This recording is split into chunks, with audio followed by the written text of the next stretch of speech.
At the emergency shareholder dinner, Grant Mercer called his wife a burden in front of his father, senior executives, and the woman he had been secretly seeing. Then he placed divorce papers beside Vivian's plate and announced that a powerful private buyer would rescue the failing company. Vivian did not argue. She only glanced at the acquisition documents and asked whether anyone had read the buyer's signature page. Grant laughed. Vivian's calm expression did not change, but something inside her finally did.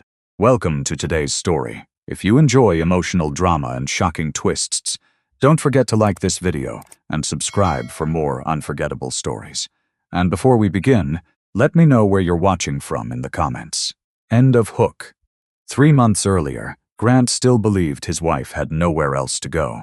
Vivian Cross Mercer sat at the kitchen island of their home outside Charlotte, studying a stack of unopened mail while coffee cooled beside her. The house looked expensive from the street. Stone entrance, tall windows, a 3-car garage. What the neighbors could not see was the second mortgage, the strained credit line, or the payments Vivian quietly covered whenever Grant's accounts ran low. Grant believed he carried the marriage. Vivian had allowed him to believe it. He came downstairs wearing a pressed navy suit, speaking into his phone before he even entered the kitchen. He ended the call with a sharp promise that the supplier would be paid by Friday. Vivian waited until he poured coffee. Was that Caldera Components? Grant looked at her. Why? Their invoice is 60 days past due. His expression hardened. You went through my mail? It was addressed to the house. It concerns the company. Vivian slid the envelope across the counter. They supply the filtration units for your hospital contracts. If they stop shipping, production slows down. Grant gave a humorless laugh. Since when did freelance research make you an expert in manufacturing? She held his gaze. It didn't. Reading the invoice did. That irritated him more. Mercer Industrial Systems had been founded by Grant's father, Leonard, almost 30 years earlier. At its height, the company supplied specialized equipment to hospitals, laboratories, and advanced manufacturing facilities across the Southeast. But Leonard had expanded too quickly. He had borrowed against strong divisions to fund weaker ones. He had refused to modernize aging plants because he believed the Mercer name could carry the company through any downturn. Now creditors were tightening terms, suppliers were demanding faster payment, and several contracts were at risk. Grant called it a temporary slowdown. Vivian knew temporary problems did not usually come with emergency refinancing notices. You don't understand how companies like ours work, Grant said. You sit upstairs with a laptop and call yourself a consultant. I have employees depending on me. Vivian's fingers tightened around her coffee cup. She had spent years helping rebuild companies with more employees than Mercer Industrial had ever hired. She could have corrected him. She could have told him that several household bills he claimed to pay were automatically withdrawn from an account he did not know existed. Instead, she asked, "Are you sure the company is stable?" Grant stepped closer, lowering his voice as if speaking to someone unreasonable. My father built that company. I run its operations. You have no executive title, no office, and no family name that means anything in business. Stop acting like you know more than the people responsible. The words landed harder than Vivian expected. Not because they were true, because after 5 years of marriage, Grant still measured human value by what could be displayed on a business card. He grabbed his keys and left without finishing his coffee. Vivian remained at the counter until the sound of his car disappeared. She had hidden her real work for reasons that once felt sensible. Her late aunt's wealth had attracted polished opportunists, distant relatives, and men who confused affection with access. Vivian had wanted one relationship untouched by that knowledge. Before marrying Grant, her attorneys had properly disclosed her protected trust interests through confidential schedules. Grant had barely reviewed them. He had assumed the inheritance was small because Vivian lived simply and used a separate professional structure for her income. At first, his lack of curiosity had felt reassuring. Now it felt like indifference. Vivian carried her laptop into the study and closed the door. At 10:23, an encrypted call appeared on the secure device she kept inside a locked drawer. Good morning, Miss Cross, Daniel Price said. His tone was formal, as it always was when business involved other parties. The distressed manufacturing acquisition has moved into final review. Vivian straightened. Daniel was her attorney and one of the few people authorized to contact her directly about cross-Atlantic holdings. Her ownership rarely appeared in public records. Most interests were held through private entities and trusts, allowing her to work without becoming the public face of the investment group. "Has the target accepted the confidentiality terms?" she asked. "Yes. Their founder is cooperating, although he has not informed his operating executives. He's financing secured before the sale becomes known internally." Vivian glanced toward the empty hallway. Grant had no idea she could approve an acquisition large enough to determine whether hundreds of people kept their jobs. He also had no idea how close his own family business was to collapse. "Send me the full file," she said. "I want the debt structure, supplier exposure, and leadership review." A moment later, the secure folder appeared. Vivian opened it. The first page carried the name of the acquisition target: Mercer Industrial Systems. Vivian stared at the name on the acquisition file until the letters seemed to blur. Mercer Industrial Systems. For several seconds, she did nothing. Then she closed the study door more firmly and lowered her voice. "Daniel, did your team know this was my husband's family company?" "No," he said. "The target was coded during preliminary screening. Their lender released the legal name only after the confidentiality agreement was signed." Vivian looked through the glass doors toward the driveway. Grant had already left for work, still convinced she knew nothing about the crisis threatening his family. "Who initiated the sale?" "Leonard Mercer. He contacted an intermediary 6 weeks ago. He has not informed most of his executives because he fears employees, creditors, and customers will panic before financing is secured." That explained Grant's confidence. His father had hidden the worst of the situation, even from him. Vivian reopened the file. The numbers were worse than she expected. Mercer Industrial had enough cash for normal operations, but several loan covenants were close to being breached. A major lender could demand additional collateral within weeks. 2 suppliers had shortened their payment terms. One hospital contract included penalties if delivery dates slipped again. Still, the company was not beyond saving. Its strongest divisions remained profitable. Its skilled technicians had valuable experience.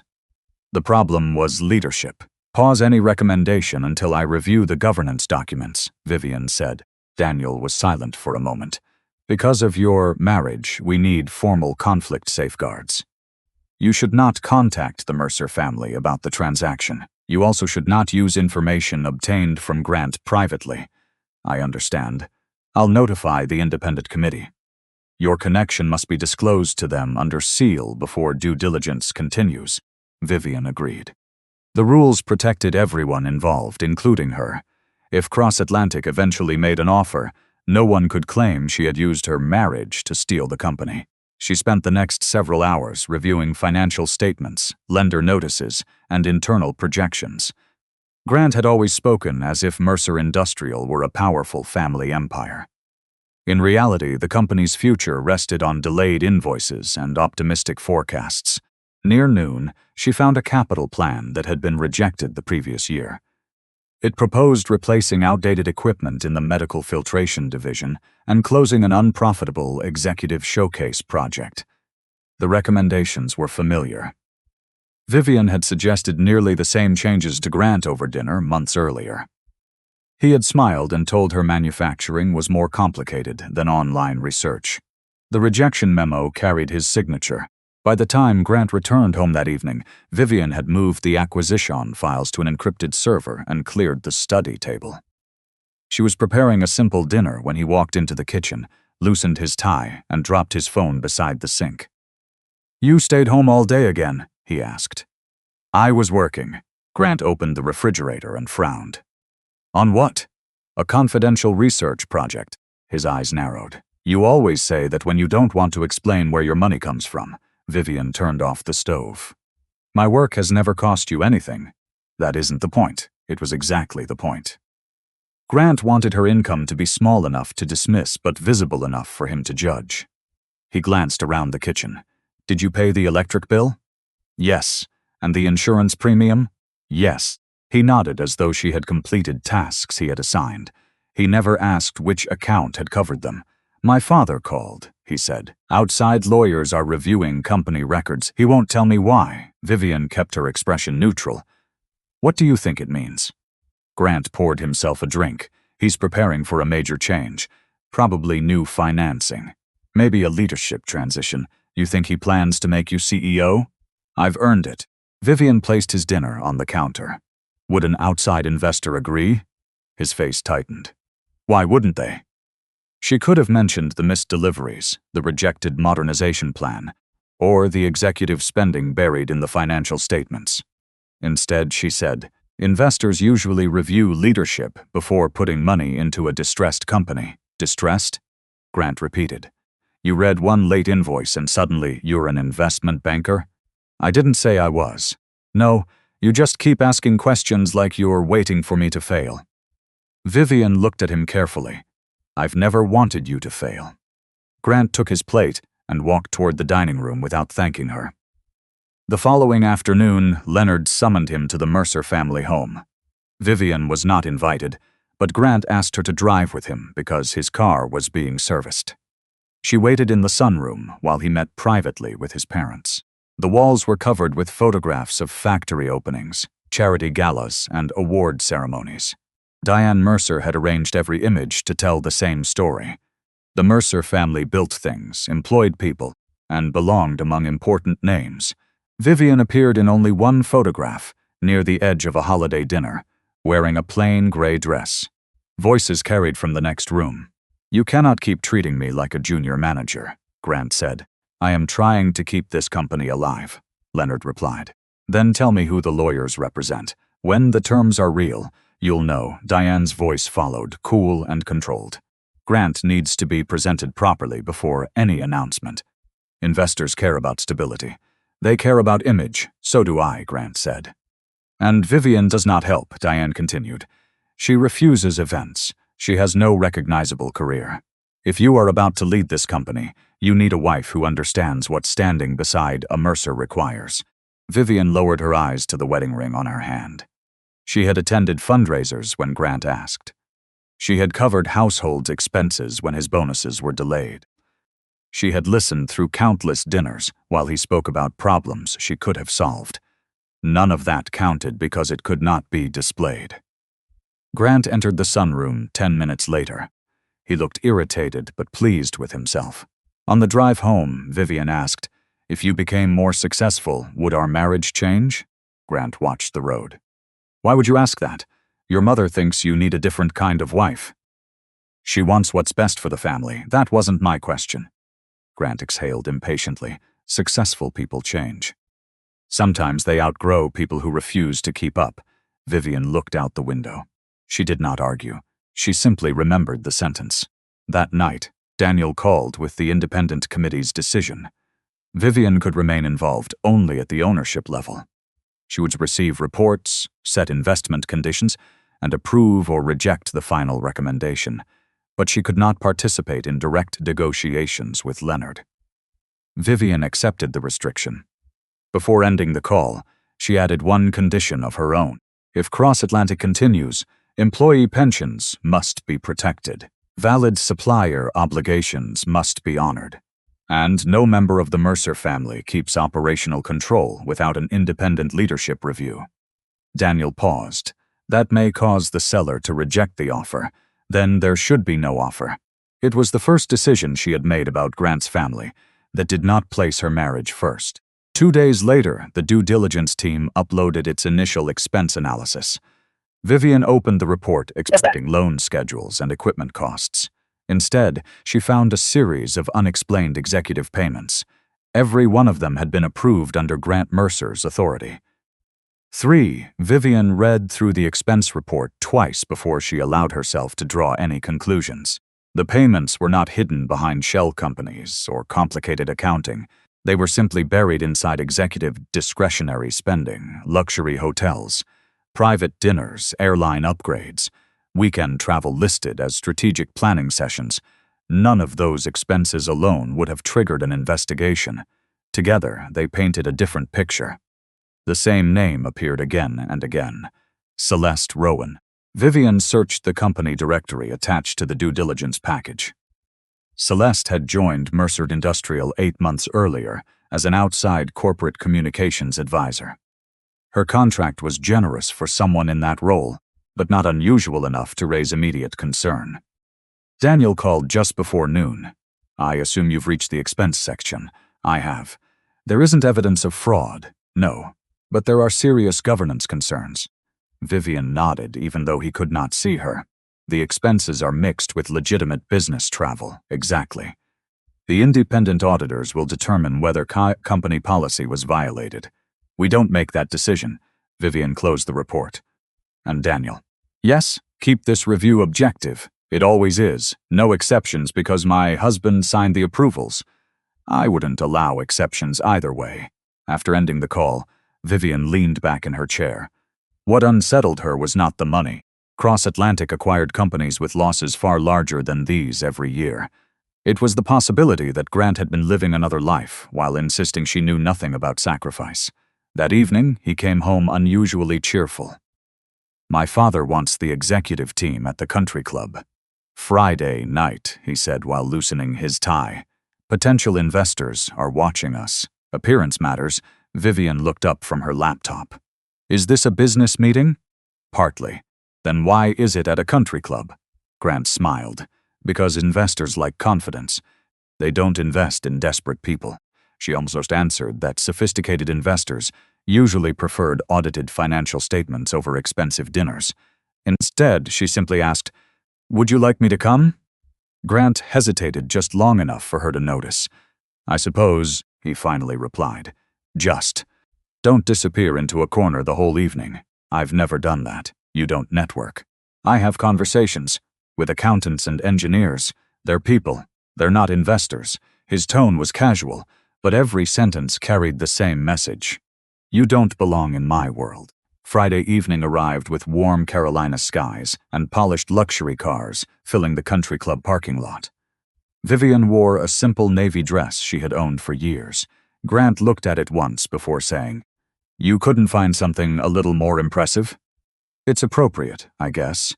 Inside, executives circulated between cocktail tables while Leonard Mercer greeted longtime business contacts.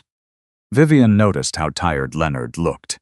He smiled constantly, yet his eyes kept drifting toward every conversation involving lenders or suppliers. A man in his 60s approached Leonard, carrying a folder. Their conversation lasted less than 2 minutes. Leonard's smile disappeared. Vivian recognized the expression immediately. Bad financial news. Grant never noticed. He was already laughing with Celeste Rowan across the ballroom. This was the first time Vivian had met her. Celeste was elegant without appearing excessive. Confident. Smooth in every conversation. She carried herself like someone who believed every room would eventually revolve around her. Grant introduced them. "Celeste handles our corporate communications." Celeste smiled warmly. "So you're Vivian." "I've heard so much about you," Vivian returned the smile. "I hope something good." "Oh, of course. Grant says you enjoy working from home." "I work remotely. That must be relaxing. It keeps me busy." Celeste laughed softly. "I wish my schedule allowed that." Grant joined the laughter. "You'd go crazy after 2 days." Vivian remained quiet. It was a small conversation. But every sentence subtly reduced her life into something comfortable, quiet, and insignificant. Later in the evening, she watched Grant and Celeste discussing presentation slides near the terrace. They stood closer than colleagues usually did. When Grant laughed, Celeste touched his arm naturally. Too naturally. Vivian looked away before they noticed her watching. She told herself not to jump to conclusions. Professional familiarity existed. Long hours created friendships. She refused to accuse her husband without evidence. Still, something had changed. On the drive home, Grant seemed energized. "Celeste saved that investor presentation," he said. "She's good at reading people. I'm glad she helps. She's ambitious." Grant smiled. "That's what successful companies need." Vivian turned toward the window. "And successful marriages?" Grant glanced at her briefly. "What does that mean?" "Nothing." The silence lasted almost the entire drive. 2 days later, Cross-Atlantic's due diligence team uploaded another package.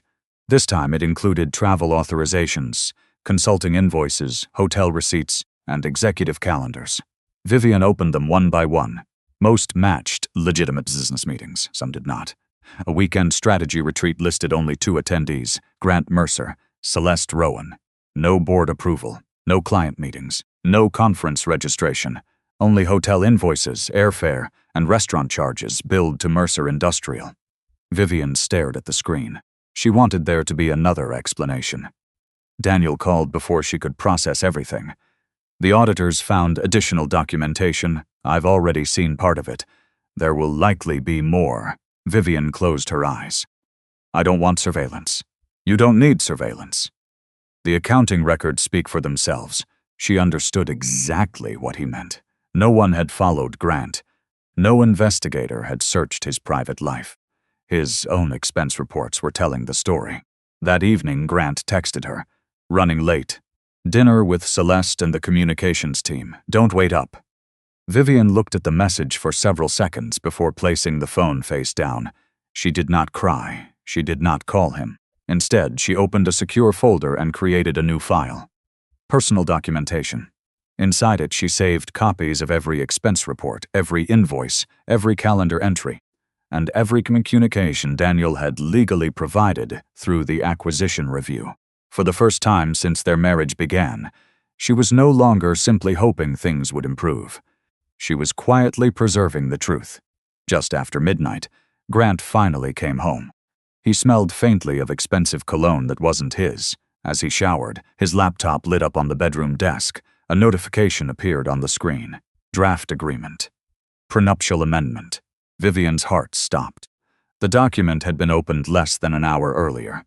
Vivian did not touch Grant's laptop. The screen dimmed after a few seconds, taking the notification with it. She stood beside the desk, listening to the shower run behind the bathroom door, and forced herself to breathe slowly. A prenuptial amendment was not something a married man drafted by accident. She returned to her side of the bed before Grant came out. When he entered the room, he looked at her once, then at his laptop. You're still awake? I couldn't sleep.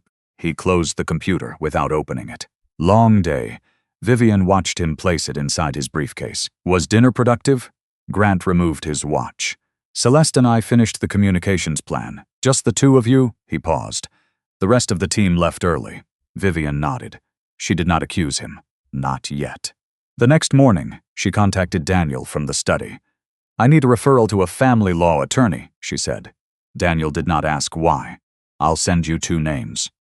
Neither firm has worked on the Mercer acquisition. I need someone who understands complex separate property. They both do. Vivian looked toward the locked drawer where she kept her trust records, and Daniel. The acquisition team must not receive anything from my divorce counsel. The matters stay completely separate. Agreed. That afternoon, Vivian met attorney Rachel Bennett in a private conference room at a law office in Charlotte. Rachel was direct, careful, and unimpressed by drama.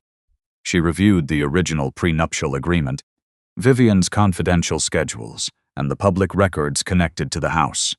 The agreement appears properly executed, Rachel said. Both sides had counsel. The inherited trusts were disclosed through sealed attachments.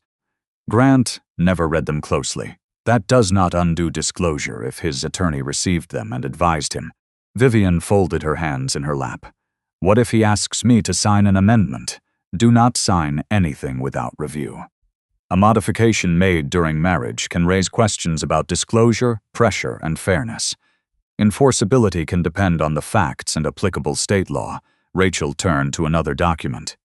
There is also an issue with the residence. Vivian's attention sharpened. What issue? Grant refinanced the property 8 months ago. The deed structure remains the same, but the loan documents reference a commercial guarantee connected to Mercer Industrial. Vivian felt the room become very still. He used the house to support company debt? It appears he pledged his interest and certain proceeds as additional security. I need the full closing file before I can tell you the practical exposure. Your signature does not appear on the business guarantee, but that does not mean the house could never become involved in a dispute. Grant had told her the refinance was about lowering their rate. He had stood in their kitchen, kissed her forehead, and said he was making the responsible choice. "Can he force me out if he files for divorce?" Vivian asked. "Not simply because he demands it. Possession of the home, temporary support, and debt allocation would require proper process. Do not let him convince you otherwise."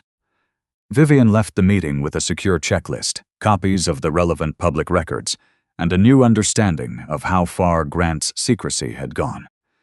He believed she was the dishonest one because she had protected an inheritance he had never cared to understand.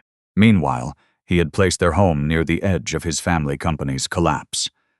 3 nights later, Grant arrived home carrying a leather folder. He placed it on the kitchen island between them. "My attorney prepared something we should discuss." Vivian did not open it. "What is it?" "A simple update to the prenup. Why does it need updating?" "The company is entering a sensitive period. New investors may come in. My family needs protection." "Protection from whom?" Grant's jaw tightened. "Don't make this difficult." Vivian opened the folder. The amendment would limit her claims to several marital assets, reduce potential temporary support, and require her to vacate the house within a short period if Grant initiated divorce. The language around household debt was broad enough to deserve serious review. She turned one page at a time. Grant mistook her silence for fear. "It's standard," he said. "If you aren't here for money, signing shouldn't be a problem." Vivian looked up. "Your attorney told you that?" He said it was reasonable. She suspected his attorney had said something far more cautious. "I will have independent counsel review it." Grant's expression changed immediately. "You need a lawyer to understand that what belongs to my family stays with my family. I need a lawyer because you are asking me to change a legal agreement during our marriage. You work from home and contribute almost nothing. What exactly do you think you're entitled to?" The cruelty was quiet. That made it worse. Vivian closed the folder. "I am not signing this tonight." Grant leaned toward her. "You should be grateful I'm offering you clarity." "No, you're offering me pressure for once." She did not soften the sentence. Grant stared at her as if he had discovered a defect he could no longer ignore. "Celeste was right," he said. "You've become suspicious ever since the company started attracting serious attention." Vivian's hand stopped on the folder. "Celeste has been discussing our prenup with you." Grant realized his mistake, but pride prevented him from retreating. "She understands what's at stake. She is your consultant. She understands ambition." "That's more than I can say for you." Vivian slid the amendment back across the counter. "Then she can explain why your attorney's draft will not be signed without mine reviewing it." Grant took the folder sharply. "You're making a mistake." Vivian met his eyes. "So are you." He left the kitchen and slammed the study door. Vivian waited until the house was quiet. Then she photographed the amendment, saved it to her secure personal file, and forwarded a copy to Rachel. A few minutes later, Daniel called. Leonard Mercer received Cross Atlantic's preliminary offer. Vivian looked toward the closed study door. "How did he respond?" "He has not accepted, but he requested an emergency family dinner to discuss the terms." "When?" "Friday evening." Before Vivian could answer, Daniel added, "The offer includes the independent leadership review you required." Inside the study, Grant's voice carried faintly through the wall. He was speaking to Celeste. "By Friday night," he said, "Vivian will finally understand that she has no place in my future." 5. Grant did not mention the phone call the next morning. He dressed carefully, chose his most expensive watch, and left the house before Vivian finished her coffee. By late afternoon, he sent her a message with the address of Leonard and Diane's home. Dinner at 7. Be presentable. Vivian read it once, then set the phone down. She already knew why the family had gathered. Leonard had received Cross Atlantic's preliminary offer. The company was weeks away from breaching key loan terms, and the rescue package required a leadership review, independent oversight, and strict limits on executive spending. Grant had read only enough to see the purchase price. He believed the sale would make him chief executive. Vivian dressed in a dark blue suit and left her wedding ring on, not because she still trusted the marriage, but because Grant had not ended it yet. She would not rewrite the truth to make his betrayals easier. When she arrived, Celeste Rowan's car was already parked outside. That was the first answer. The second came when Diane opened the door and glanced at Vivian's suit. "This is a family dinner," she said. Vivian looked past her toward Celeste, who stood beside Grant in the formal dining room wearing an ivory dress. "So I see." Diane's lips tightened, but she stepped aside. Leonard sat at the head of the table with Mercer Industrial's outside counsel and 2 senior executives. A thick acquisition binder rested near his plate. He looked older than he had days earlier. Grant stood when Vivian entered, though not out of courtesy. "You're late? It's 6:58. Celeste smiled as if they were meeting at a social event rather than inside Vivian's marriage. Grant thought I should be here to help manage communications after the announcement. Vivian took the only empty chair. It was beside the company attorney, several seats away from Grant. Leonard waited until dinner had been served before speaking. Mercer Industrial has received a formal rescue proposal from a private investment group. One executive lowered his eyes. The other gripped his water glass. Leonard continued. "Without new capital, we may default on existing obligations within the quarter." Diane looked offended by the admissions, as though financial distress were a personal insult. Grant leaned forward. "The important point is that investors still believe in this company. They recognize our leadership and our market position." The outside attorney opened the binder. "The proposed transaction requires a recapitalization, creditor approval, and an independent review of current management." Grant dismissed the last phrase with a wave of his hand. "Standard language." "It is not merely standard language," the attorney said carefully. "The buyer has tied continued funding to governance changes." Celeste placed her hand near Grant's wrist. "That sounds like an opportunity," she said. "A new generation of leadership could reassure the market." Grant smiled at her. Vivian saw the exchange clearly. Celeste was not merely attending. She was auditioning for the place Grant had decided Vivian no longer deserved. Diane turned toward Vivian. "Of course, Grant has carried extraordinary pressure at home and at work. Not everyone understands what that requires." Vivian kept her voice even. "No, not everyone does." Grant gave a short laugh. "There it is. She reads one overdue invoice and thinks she understands corporate pressure." Celeste lowered her eyes with practiced discomfort. "I'm sure Vivian supports you in her own way." "In her own way?" Grant repeated. "She works from a spare bedroom and contributes almost nothing. I've protected her from the real world for years." The room fell quiet. Vivian looked at him. "Is that what you believe?" "It's what everyone here knows." He reached beneath the table and lifted a sealed envelope. Then he placed it beside Vivian's plate.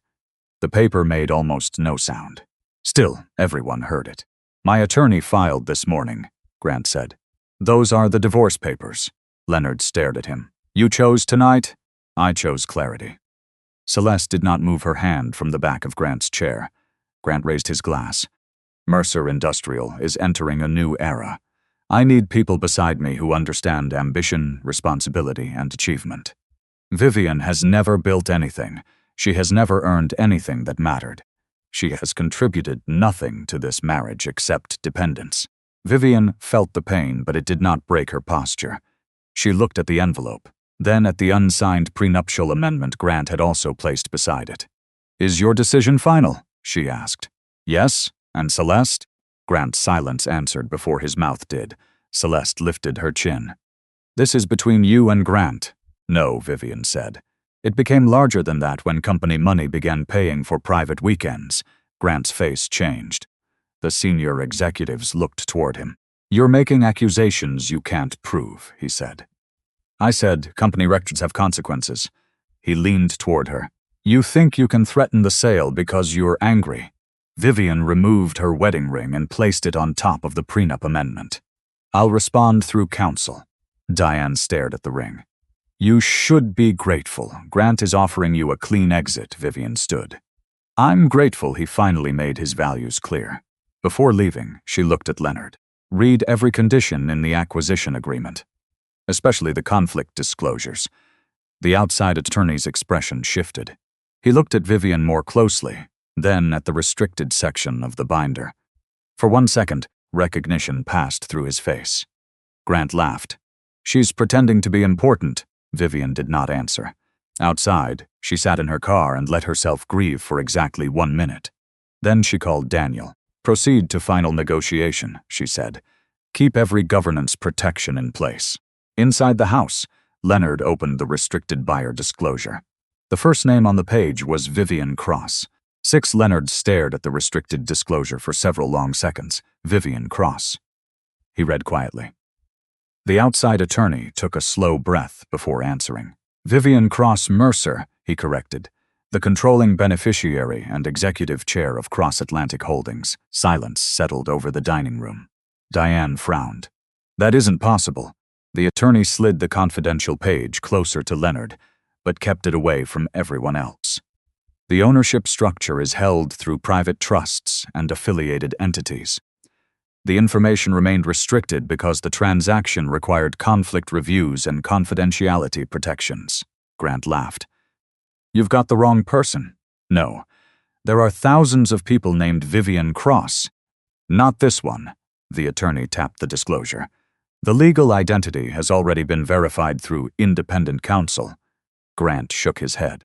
"My wife works from home. She doesn't run an investment company. She has not participated in negotiations," the attorney continued carefully. "She disclosed the conflict through proper legal channels. She was specifically excluded from direct discussions involving your family." Diane looked toward the front door where Vivian had disappeared only minutes earlier. "She lied to us." The attorney met her eyes. "She was under no legal obligation to disclose confidential business transactions. Nor is there evidence she used marital information improperly." Leonard lowered himself back into his chair. His hands trembled slightly. He remembered every family dinner where Vivian had quietly suggested practical improvements, every time she had asked about suppliers, equipment, or financing. They had dismissed her. Grant reached for the file. "Let me see it." The attorney closed the binder before he could touch it. "You'll receive the appropriate documents during the next phase." "This is ridiculous." "It is confidential. My wife cannot own Cross Atlantic. The documentation says otherwise." Grant stood so abruptly his chair scraped across the hardwood floor. "She found a way into this after filing for divorce." The attorney remained calm. "She did not file for divorce." Grant hesitated. She will." The acquisition review began months before tonight. Leonard finally spoke. "When?" "Initial contact was established before your son presented the prenuptial amendment, and before any divorce filing." Grant looked genuinely confused. "She couldn't have known." The attorney did not answer. Professional confidentiality prevented him from saying more. Across town, Vivian unlocked the door to a furnished corporate apartment maintained by Cross Atlantic for executives traveling through Charlotte. It was comfortable but understated. 1 bedroom, a small office. No personal photographs, no signs that the woman living there controlled billions in private investments. Daniel was already waiting inside with several binders spread across the dining table. "I reserved this place under the holding company," he said. "No one connected to the Mercer family knows about it." Vivian nodded. "I won't be staying forever, I know." She sat across from him. "How did Imagine badly?" Daniel offered a faint smile. "Our outside counsel informed me that Leonard opened the restricted disclosure almost immediately after you left. And Grant?" He refused to believe it. Vivian closed her eyes for a brief moment. "That sounds like him." Daniel opened another binder. "The acquisition committee meets tomorrow morning. Inside were restructuring proposals, labor reports, pension analyses, and operational forecasts. Mercer Industrial still had a future. It simply did not have one under its current structure. One recommendation suggests walking away," Daniel said. "They believe the governance problems are too severe." Vivian studied the report. "Closing the file would protect Cross Atlantic from risk. Buying the company would protect hundreds of employees who had done nothing wrong. What happens if we withdraw? The lenders will likely force asset sales. And the workforce? Significant layoffs." Vivian did not answer immediately. Grant had humiliated her. Diane had treated her like an embarrassment. Leonard had ignored every practical warning she offered. Yet the technicians, machinists, engineers, warehouse staff, and suppliers had never insulted her. Their livelihoods were tied to decisions they had never made. Continue due diligence, she said. Daniel looked relieved. I thought you'd say that, but the governance conditions stay exactly as written. They do. No operational control for current leadership without independent review. Daniel made a note.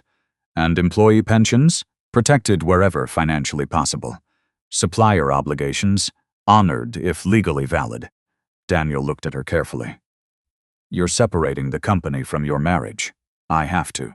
The next morning, Leonard called Grant before sunrise.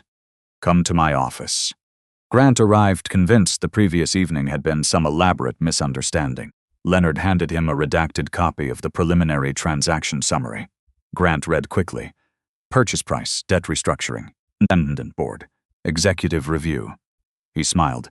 This is incredible. Leonard remained silent. Grant continued. The investors clearly see potential. Keep reading. Grant reached the governance section. His smile faded. Leadership assessment? Yes, that's standard. It also states operational authority may be removed from any executive whose conduct fails independent review. Grant looked up. They're talking about legacy management. They're talking about everyone. Grant pushed the document aside. Once they meet me, this disappears. Leonard studied his son. For the first time in years, he wondered whether confidence and competence had quietly become two different things. Meanwhile, Vivian met with Cross-Atlantic's senior investment team through a secure video conference. No one addressed her as Mrs. Mercer. To them, she was simply chair. Each executive presented findings without flattery or hesitation: debt restructuring, equipment modernization, compliance reforms, labor retention. No one mentioned Grant's affair. No one treated her like a betrayed spouse. They treated her like the persons responsible for deciding whether an acquisition worth hundreds of millions of dollars should proceed. When the meeting ended, Daniel remained behind. One more issue. What is it? The auditors expanded their expense review. He slid another folder across the table. This is no longer limited to travel records. Vivian opened the file. Inside were consulting invoices, reimbursement requests, private dining receipts, and internal approval emails. Every questionable payment connected to one name, Celeste Rowan, and every authorization bore the same signature. Grant Mercer. 7. Vivian studied the consulting invoices without speaking. Celeste had billed Mercer Industrial for reputation strategy, investor positioning, executive image development, and crisis preparation. Some services appeared legitimate. Others were vague enough to hide almost anything. Several invoices had been approved within hours of submission, bypassing the normal departmental review. One payment stood out. It covered a private leadership retreat at a resort outside Asheville. The supporting memo claimed the trip involved investor messaging and succession planning. No investor had attended. No board member had approved it. The only registered guests connected to the company were Grant and Celeste. Daniel rested his hands on the table. The auditors believe some expenses may have violated internal policy. They are not calling it theft. They shouldn't, Vivian said. Not without evidence. There is enough to recommend suspension of discretionary authority pending review. Vivian turned another page. Grant had approved Celeste's contract increase, while Mercer Industrial delayed payments to smaller suppliers. One of those suppliers provided specialized seals used in hospital filtration systems. Losing them could interrupt production. Grant had chosen private comfort over operational stability. That hurt differently from the affair. He had not only betrayed Vivian, he had risked other people's livelihoods while presenting himself as the only responsible person in the room. Send the findings to the Independent Transaction Committee, she said. Do not send them through me. Daniel nodded. The committee will likely require immediate controls before releasing bridge financing. Then that is their decision. Vivian closed the folder. She refused to use Cross-Atlantic as a weapon in her divorce. Grant's conduct would be judged by auditors, lawyers, and independent directors, not by an angry wife with the power to destroy him. Her phone vibrated. Grant. She let it ring once before answering. Somewhere secure. You left our home without telling me. You served me divorce papers in front of your family. That does not give you the right to disappear. Vivian's voice remained steady. It gives me the right to live somewhere I feel safe. He went silent, then lowered his tone. My father showed me the disclosure. I assumed he would. He says you control Cross Atlantic. I do. Grant gave a bitter laugh. You expect me to believe you secretly became a billionaire while sitting in our spare bedroom? I did not become anything during our marriage. The words unsettled him. What does that mean? It means the trusts and companies existed before you married me. They were disclosed through the schedules attached to our prenup.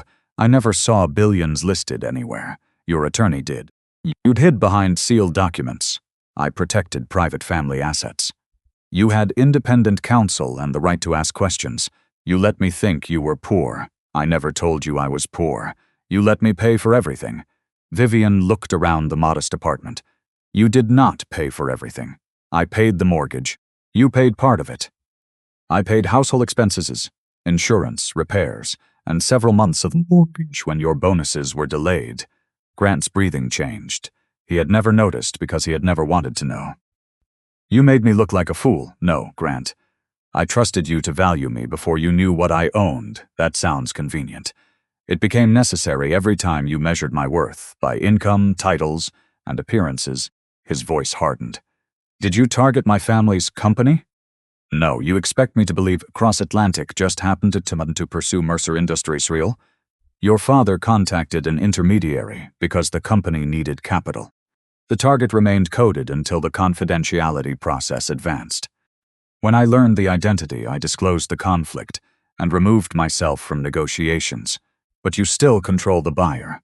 At the ownership level, yes. Then stop the leadership review. Vivian closed her eyes. There it was. Not an apology. Not concern about the marriage. Not even shame over Celeste. A demand? The review is independent. You can influence it. I will not. Vivian, my entire future is tied to this transaction. So are the futures of hundreds of employees. You are choosing strangers over your husband. You filed for divorce. That doesn't mean you should destroy me. I am not destroying you. I am refusing to protect you from an examination of decisions you made. Grant's voice dropped. What have you seen? Vivian did not answer immediately. Company records will be handled through the proper process. You accessed my expense reports. Cross Atlantic's auditors reviewed Mercer Industrial's records under the due diligence agreement your father authorized. This is personal. The affair is personal. The use of company funds is not. The silence between them felt final. When Grant spoke again, his anger had sharpened into fear. Celeste's work was legitimate. Then an independent review will confirm that. You have wanted control all along. Vivian looked down at the bare place on her finger where her wedding ring had been. No, I wanted a marriage where control did not matter. She ended the call before he could turn that sentence into another accusation. At Mercer Industrial, Grant stormed into Leonard's office less than an hour later. His father stood beside the window, reading a letter from the company's primary lender. Diane sat on the sofa with her hands folded tightly in her lap. You knew, Grant said. Leonard looked up. Knew what? That Vivian was connected to the buyer. I learned at dinner. You spoke to her about the company for years. I dismissed her for years. That admission silenced Grant for a moment. Diane stood. Vivian deceived all of us. Whatever she claims, no normal wife conceals that kind of fortune. Grant seized the argument immediately. Exactly. Leonard placed the lender letter on his desk. Normal husbands do not serve divorce papers beside their mistress at a rescue meeting.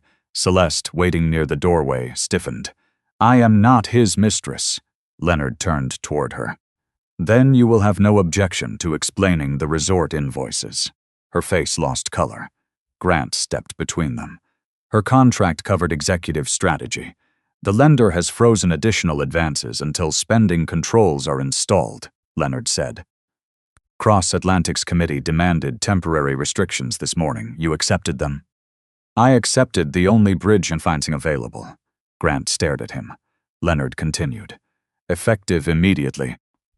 You cannot approve consulting payments, executive travel, or discretionary expenses without the chief financial officer's authorization. You stripped my authority because Vivian embarrassed you. No.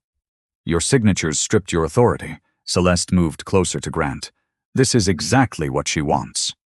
She is using the acquisition to punish you. Leonard looked at her with open exhaustion. Vivian requested that the workforce pensions and valid supplier obligations be protected. She did not request your termination. The independent committee may do that without her. Grant turned away. He still could not accept that the woman he had called dependent had drawn a cleaner line between marriage and business than he ever had. The next morning, Vivian met Rachel Bennett to discuss the divorce filing. Rachel had already obtained a copy of Grant's complaint and the proposed financial disclosures. He listed your consulting income as minimal, Rachel said. He also asserted that he carried nearly all marital expenses. That is inaccurate. We will document it. Your separate trusts remain governed by the original agreement, subject to any issues the court considers under applicable law. But marital debts, the residence, and financial representations will require careful review. Vivian handed her a secure drive. Bank records, household payments, the refinance documents, and the unsigned amendment. Rachel accepted it. Good. Do not communicate with Grant about settlement without counsel. Vivian nodded. She had spent years making herself smaller to preserve peace. Now she was preserving facts. That afternoon, Daniel called from Mercer Industrial's headquarters. The transaction committee approved the final stage. Vivian stood beside the apartment window. What happens next? A joint board meeting. Cross Atlantic will present the acquisition structure, the audit findings, and the proposed leadership plan. When? Monday morning. Vivian watched traffic move far below. Daniel's voice became more careful. Grant has been told the controlling owner may attend. He knows that is me. He knows your name is in the disclosure. He still believes you are only a beneficiary being used as a figurehead. Vivian almost smiled, but there was no humor in it. Then Monday will be educational. After the call ended, she opened the formal meeting notice. At the bottom of the first page, beneath the names of the directors and attorneys, one line confirmed who would chair the session. Vivian Cross Mercer, Executive Chair, Cross Atlantic Holdings. 8. Grant arrived at Mercer Industrial before anyone from Cross Atlantic. He wore a charcoal suit, a white shirt, and the silver watch Vivian had given him on their 5th anniversary. He had chosen it without thinking. Only when he stepped into the executive elevator did he notice it on his wrist. Celeste stood beside him, reviewing talking points on her tablet. "You need to stay calm," she said. "The buyer wants confidence. Do not let Vivian turn this into a domestic spectacle." Grant looked at the closed elevator doors. "She is not the buyer. Her name is on the documents. She is a beneficiary. Daniel Price and the investment committee run the company. Vivian probably signs whatever they put in front of her." Celeste studied him for a moment. "You lived with her. You should know. I do know." But the sentence no longer sounded certain. When the elevator opened, the boardroom was already prepared. Mercer Industrial's directors sat on one side of the long table. Leonard occupied the center seat, with the company's attorney and chief financial officer nearby. Diane sat against the wall as a major family shareholder, though she had no management role. Grant took his usual place near his father. Celeste moved toward the chair beside him. The company attorney stopped her. "This session includes privileged financial and governance matters. Ms. Rowan is not a director or officer. I advise executive communications," Celeste said. "Not during the closed portion." Grant's face tightened. "She is part of my team." Leonard did not look at him. "Wait outside, Celeste." For the first time, she seemed unsure whether Grant could protect her. She gathered her tablet and left without another word. At 9 sharp, the doors opened again. Daniel Price entered first with Cross Atlantic's general counsel, 2 investment officers, a restructuring specialist, and an independent audit partner. Every person in the room straightened. Then Vivian walked in. She wore a tailored black suit and carried a thin leather portfolio. There was no wedding ring on her hand, no hesitation in her steps. Daniel moved to the head of the table and pulled out the chair for her. "Good morning, Chair." Vivian thanked him and sat. Grant stared at her. The Mercer executives did not. They were already looking at the binders in front of them, each one marked with the Cross Atlantic name and a confidentiality notice. They understood what Grant had refused to accept. Vivian was not attending the meeting. She was leading it. Daniel began with the transaction structure. Cross Atlantic would purchase a controlling interest, provide immediate working capital, refinance certain secured obligations, and fund critical equipment upgrades. Existing shareholders would retain a smaller interest, subject to final valuation and creditor approval. The company could survive, but not on the Mercer family's terms. The proposal is contingent on governance reforms, Daniel said. An independent board majority will be appointed at closing.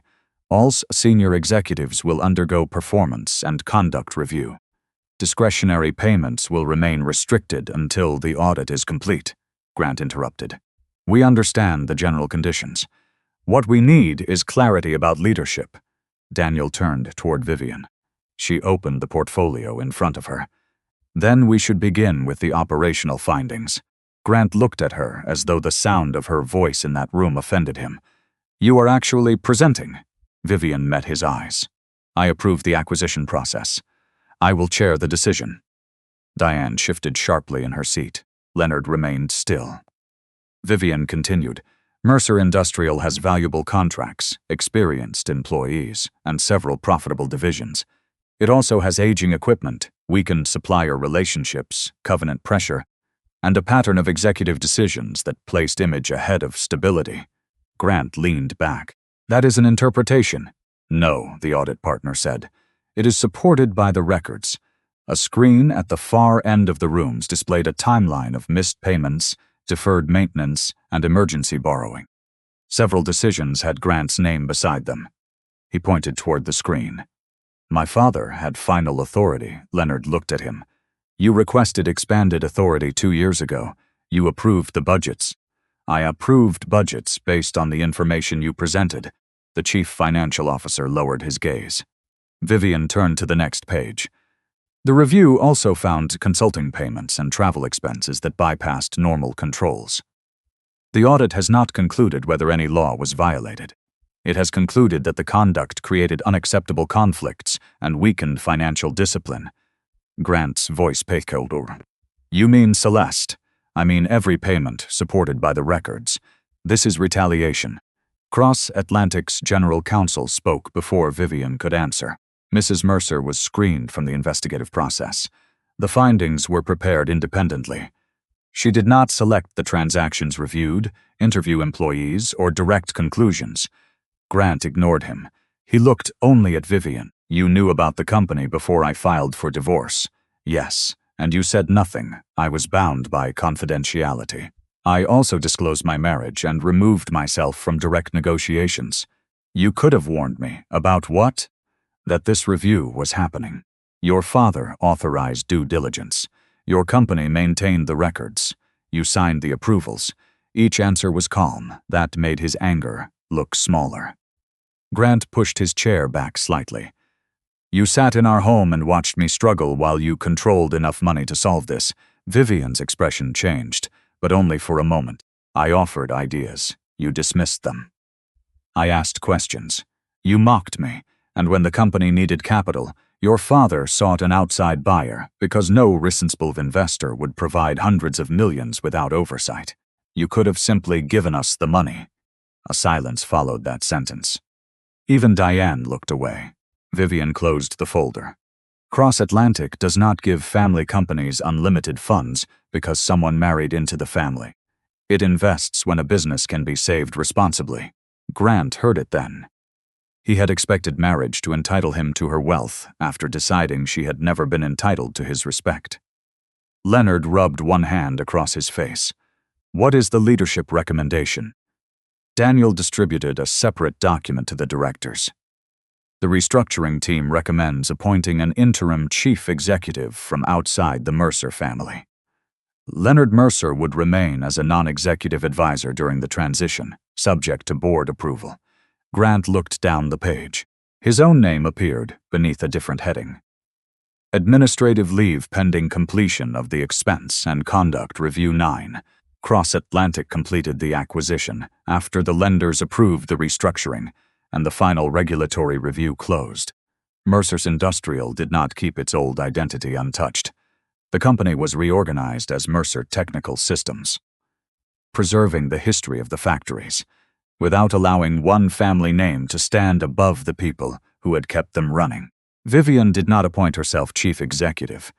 She chose an experienced manufacturing leader with a record of modernizing distressed plants without treating workers as disposable numbers. New equipment arrived first at the filtration division. Compliance systems were rebuilt. Training programs were expanded. Several operations that had been losing money for years were closed gradually with severance, placement assistance, and transition support. Most skilled positions remained. Leonard accepted a temporary advisory role with no authority over daily operations. At the first employee meeting after the closing, he stood before the workforce and admitted that pride had kept him from facing the company's decline earlier. He did not blame the banks, the market, or Vivian. For once, he named his own failure. His relationship with Grant remained strained. Leonard could no longer pretend Vivian had caused the collapse in his son's life. Grant had made choices before he knew who she was, and those choices had revealed more than any financial statement. Diane withdrew from many of the social circles where she had built her identity around the Mercer name. Months later, Vivian received a handwritten apology. Diane admitted that she had mistaken quietness for weakness and money for worth. Vivian accepted the apology, but she did not reopen the relationship. Forgiveness did not require renewed access. Celeste's career survived, though not at the level she expected. The expense dispute followed her, and larger firms refused to take the risk. She eventually joined a smaller communications agency and rebuilt from a position where charm could no longer replace accountability. Grant moved into a modest apartment and found an operational role at an unrelated company. The title was lower. The office was smaller. No family name opened doors for him. For the first time, his work had to stand on its own. Through the attorneys, Vivian learned that he had begun therapy. He was finally confronting how deeply he had tied love, identity, and success to status. She was glad he had started. She still did not return his calls. Their divorce ended through negotiation rather than a public courtroom battle. The original prenup remained central, while marital debts, the home, and disputed expenses were resolved through counsel. Vivian did not ask for humiliation. She asked for accuracy, separation, and peace. At the company's first annual employee meeting under Cross Atlantic, Vivian stood before machinists, engineers, technicians, supervisors, and office staff. This company was not saved by one billionaire company owner, she said. It was not saved by one board vote.